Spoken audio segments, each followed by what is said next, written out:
Boom. Salutations.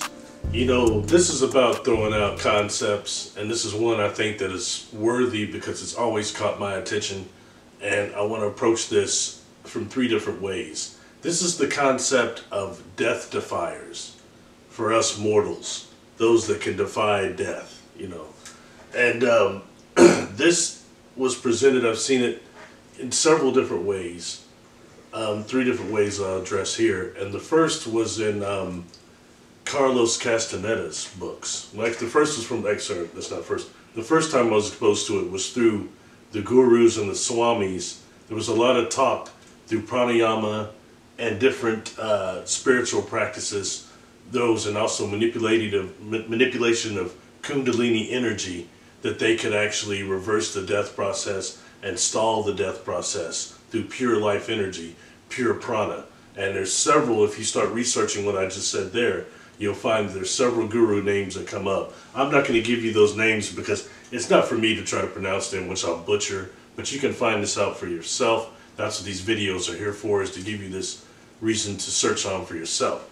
Alright, so that's one facet, one area that I heard about Death Defiers.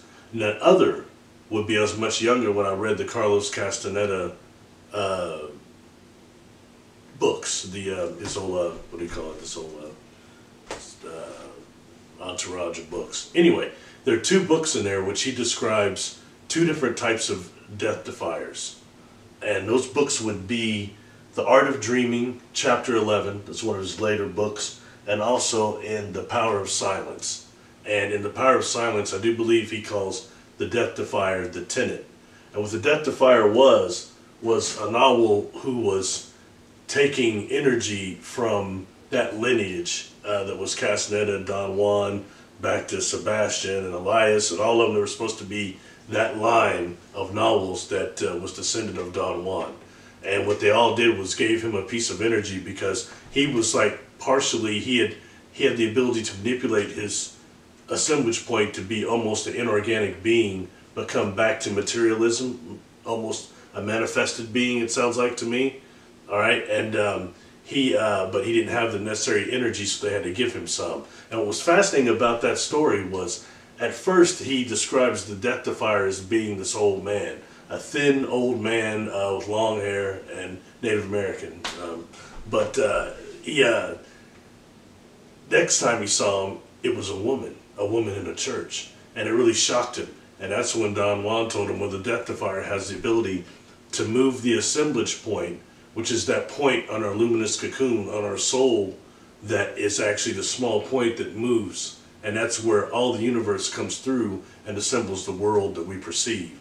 So the Death Defier was able to move this to a position where it turned him into a female. So we don't mean necessarily transvestite, not that type of a change, but actually a physical change through the assemblage point. That's fascinating, all right? The other type of Death Defier that Castaneda talked about were warriors that had buried themselves in power spots or in the desert power spots. These buried themselves within the earth. And then at that point, they take over within the dream body, and they will continue as long as the earth matrix continues. That's interesting, and he described meeting them and encountering them in the desert. Now, I had a client years ago, a kid that had moved here, and he lived in the Sonora Desert for some time, and he talked about what do you call it, La Blanca, the lady in white that would be seen walking out in the desert out there. And he described several spirits would be walking out there early, like late at night, and how he's told, they were told never to go out there at night, especially when you see those things moving around. So I think that's fascinating. You know, this takes us into the realm of inorganic beings, definitely. But that's 2 types of Death Defiers he had mentioned. You know, there are others that I have heard and from, per se, extraterrestrial environment that are able to actually do the same thing, or able to prevent, you know, the death process in that way of cellular regeneration. So it's fascinating. You know, Doctor Who kind of does that. He changes a little too much, but in theory it's cellular regeneration. And when you start dealing with why I think some, even those Nordics I encountered, look like similar to, not more like fraternal twins, a little bit more than that. Why? What happens in the future that makes them look like that?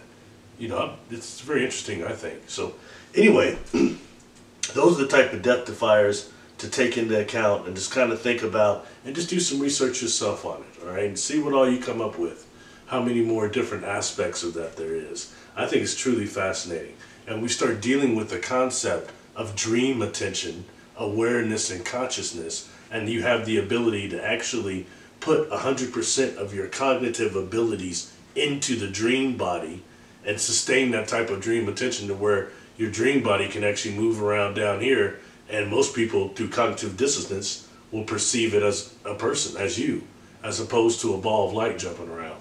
Most people can't even do that.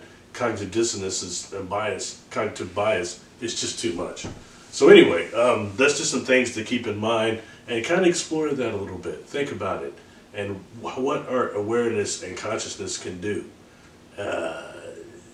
You know, it's fascinating nonetheless. And those are 3 aspects I thought were worthy. Please subscribe. Thank you to people on Patreon.